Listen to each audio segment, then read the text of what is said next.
Bonsoir à tous, c'est un plaisir de vous retrouver pour un nouveau point de l'actualité dans PP News. 81-20. Mariam n'a pas fait les bancs mais gagne sa vie aujourd'hui grâce à la vente d'uniformes scolaires. Le commerce, elle a appris auprès de ses tantes depuis son jeune âge. Établie à Grands Atris, Mariam se ravitaille au grand marché d'Adjamé. Reportage. Le travail et après le travail, l'indépendance. Ça là, depuis on est enfant, ils ont mis ça dans nos oreilles. Donc là, on sait que si on ne travaille pas, on ne mange pas. Et c'est pas Mariam qui dira le contraire. Car c'est vrai qu'elle n'a pas fait les bancs, mais elle est au courant que la vie n'est pas tendre et qu'il faut se battre pour s'en sortir. Aujourd'hui, elle vend un uniforme d'école pour se défendre à Grands Atris ici. Je vous propose de l'écouter. À la base là, moi-même j'ai fait école coranique et puis j'ai commencé à voir les tantes qui vendaient les trucs. Donc je me suis intéressé à ça et puis je suis rentré dedans. Maintenant moi aussi là, comme j'étais amoureux du truc, j'ai vite assimilé et puis de temps en temps on va à Djamé pour aller se ravitailler pour prendre les habits pour venir vendre ça ici. Maintenant c'est comme tout commerce, tout commerce là, souvent ça va, souvent ça va pas. Là, on doit partir jusqu'à Djamé, les transports, tout ça là. Et puis souvent ça peut ne pas marcher. Voilà. Maintenant actuellement comme c'est la traite et puis à la rentrée en même temps, on a choisi exclusivement de vendre que les habits d'école. Tu vois un peu. Maintenant quand la traite va passer, voilà, on commence à vendre les trucs normaux. Donc voilà, c'était la petite Mariam qui nous parlait de son activité. De notre côté, on tient à souligner que même si on n'est pas au school, c'est pas une raison pour rester les bras croisés, genre, tu fais rien quoi. Il y a tellement d'opportunités à saisir dans la vie. Donc là, à vous de jouer.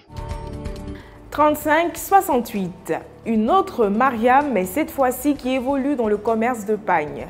Initialement vendeuse de jus et de produits cosmétiques, elle s'est intéressée à cet article très prisé par les femmes. Dans son magasin, Mariam Sana vend également des berceaux et des valises de voyage. Un reportage de Bouska. Depuis la nuit des temps, l'homme a toujours eu besoin de s'habiller, femme comme garçon. Mais force est de constater que avec de pagne de femme là, c'est pas amusement d'être. Ayant compris ça, cela a amené d'autres personnes comme Sana Mariam qui au départ étaient dans la vente de pommade à s'intéresser à celle du pagne. Parce que toi-même faut voir, tiens, les femmes là, elles sont nombreuses. Donc là, il y a forcément de l'argent à se faire. Étant dedans depuis 5 ans, elle va nous parler de son vécu. Écoutons-la. À la base, à faire du pagne là, il n'était pas dedans parce que moi, il vendait pommade, bissap, les trucs comme ça. Maintenant, tu vois, souvent tu veux changer d'activité. Donc, comme il a vu, ça m'a plu. Donc là, il voulait me mettre dedans. Il a essayé pour voir. Et puis, comme on m'avait marié pour venir à Grands Atris ici, là, ça tombait bien. Donc, il a essayé. Il a vu qu'il y avait l'argent dedans. Donc, il s'est resté dedans. Et puis, j'ai ouvert mon magasin. Voilà. Maintenant, concernant les difficultés de notre travail d'ici là, à part le fait que là, un temps, les gens cassaient nos magasins. En tout cas, je vois plus d'autres trucs.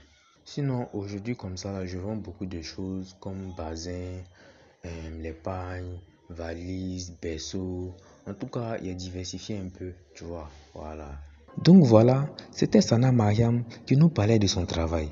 En tout cas, la vie est faite de haut et de bas. Mais tout ce que nous on peut dire là, c'est Allah Alogodia, comme le disent les Djoula.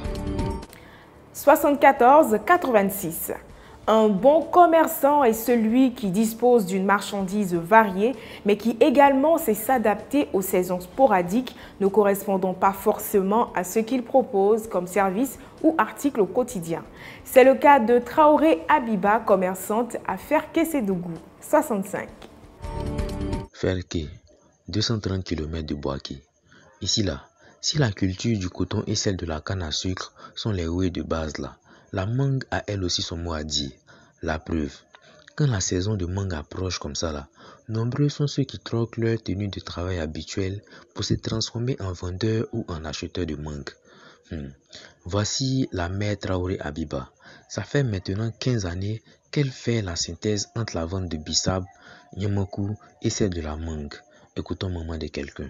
Ici, nous on se débrouille dans les petits commerces, tels que la vente de mangue, arachides, oranges, nyamankou, etc. Les gens aiment beaucoup la mangue ici. Donc lorsque la période arrive, nous sommes beaucoup contentes parce que ça nous rapporte beaucoup. Mais nos principales difficultés sont au niveau du transport. Comment faire parvenir les mangues du champ à la ville? Souvent aussi, lorsqu'on prend des voitures, les policiers nous arrêtent. Ils ferment la rue, ils nous arrêtent pour qu'on leur donne leur part, ce qui diminue notre rendement. C'est ce qui fait. Sinon, la vente de mangue, vraiment, c'est quelque chose qui nous rapporte beaucoup. Bon, tchè, vous avez vu, hein, et ça qui est ça, et puis c'est ça qui est là aussi.